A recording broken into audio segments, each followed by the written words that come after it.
welcome back to All Things Lord of the Rings with your host Alex, also known as Solanus Dracone. Today, I'm going to talk a bit about the lesser races of Arda, the ones who the Valar were sent to watch over. Elves, men, dwarves, ents, and so on. The coming of the elves deserves its own whole video, so I'm not going to go in depth on them here. This is just to gloss over the roles that the mortal races played in the plan.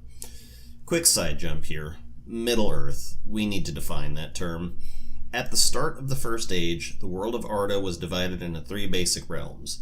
There was the land of Aman in the west, which was where the Valar lived. There were lands to the east, where Melkor had his main fortress, Utumno, set up. There were some barely spoken of lands to the south, like Harad, and then there was the place in between, Middle-earth.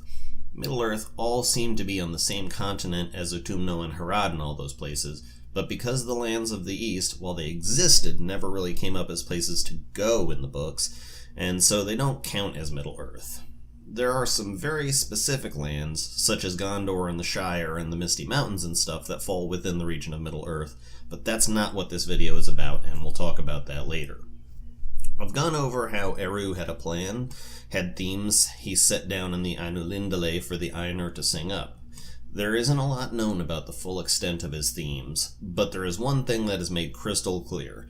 The elves and the humans were Eru's creations. Set down in the rules of the theme were that the elves would be born into the world of Arda first, and the humans second. Any amount of speculation can go on about what else Eru intended with his grand plan, but that one was solid. Elves first, men second. So, about the coming of the elves. It was about the time of the creation of the two trees, Laurelin and Telperion, that the elves first awakened. Remember Almarin, the super cool massive spa island in the middle of the world that the Valar first set up, and Melkor wrecked by destroying Ormal and Iluin the lamps? Well, with the way the world got shifted and messed about from that, the place that Almarin used to be became a massive inland ocean called the Sea of Helcar. Where it physically was situated, after the cataclysm of the lamps, was now pretty far to the east in Middle-earth. On the western shore of the Sea of Helcar was a bay called Cuiviénen. It is in this place, dangerously far to the east in the world, where the elves were born. Their birth was unsupervised by the Valar. They just sort of came into being. And on the shores of Cuiviénen, they hung out for a while. They enjoyed the stars and life, and were young and eager and full of wonder. Unfortunately, some of them wandered a little too close to Utumno, and Melkor snatched them up and began his pretty little work on them. The Valar eventually found them, and the story of their journey will have to wait for another video. Men were born in the Far East. While the location is not precisely known, the writings seem to suggest that they were born more on the eastern shores of the Sea of Helcar, and that was damn close to Utumno and Melkor. When men were born, by that point the elves had been around for a very long time, and Melkor had already done some pretty heinous deeds, which will be a part of our story of the elves, but later. Men were more or less immediately set on by Melkor. The Valar unfortunately never made it to them to witness their awakening or to bring them into the flock, so the eastern lands where the humans lived were pretty much lands of strife and sin. They were Melkor's adopted kids now. And it's not until much later in the story that some humans decided they were done with the bullshit of Melkor and headed out west to get away from him. Wouldn't you know, that's another video. Dwarves are going to get the bulk of attention in this video because the story of their creation is pretty fascinating. Originally created by Aule the Smith during the time when the Valar were building the world, dwarves were made to be his little helpers. They didn't really have free will or hopes or dreams or even honest thoughts or anything, but they were undoubtedly living things. Aule, as stated several times, was the smith of the Valar. That means he just had a natural desire to create things and to share the things of his creation with others. So he created the dwarves and kept them in his workshop. He wasn't supposed to do that, however. Only Eru can grant true life, with that whole flame imperishable stuff, and the dwarves were indeed living things. Eru was not happy. He came to Aule and was basically like, "What the fuck is this, Aule? What are you doing making people? You're not supposed to do that."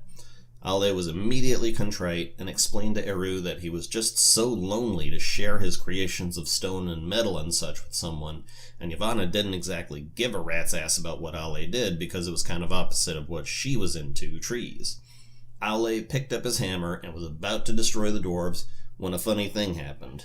The dwarves began to cower in fear from him. Fear is something that only true life can experience. Only something with self-awareness, with a soul, with the touch of the flame imperishable, can know fear. Ale realized that just as he was about to destroy his creations, Eru took pity on him and them and granted them true life and existence. For this reason, while the elves and men were known as the legitimate children of Eru, dwarves are known as the adopted children of Eru. But Eru had some conditions for this. He was not going to have his plan screwed with, so his requirement was for Aule to put the dwarves into a slumber and bury them in Arda, and they could not come out and start being a part of the world until after the elves and men had been born.